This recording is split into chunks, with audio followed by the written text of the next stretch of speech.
Hi.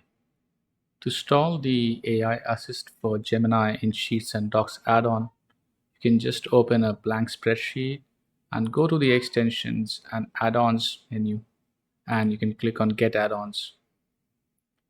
There, you can search for Gemini, and you'll find the add-on there.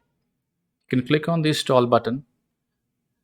You can alternatively go to the Google Workspace Marketplace and search Gemini there and can install from there.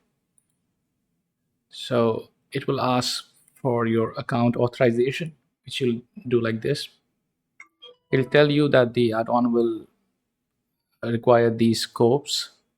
After clicking on allow, it will install it under your account. You can find the add-ons in the extensions menu.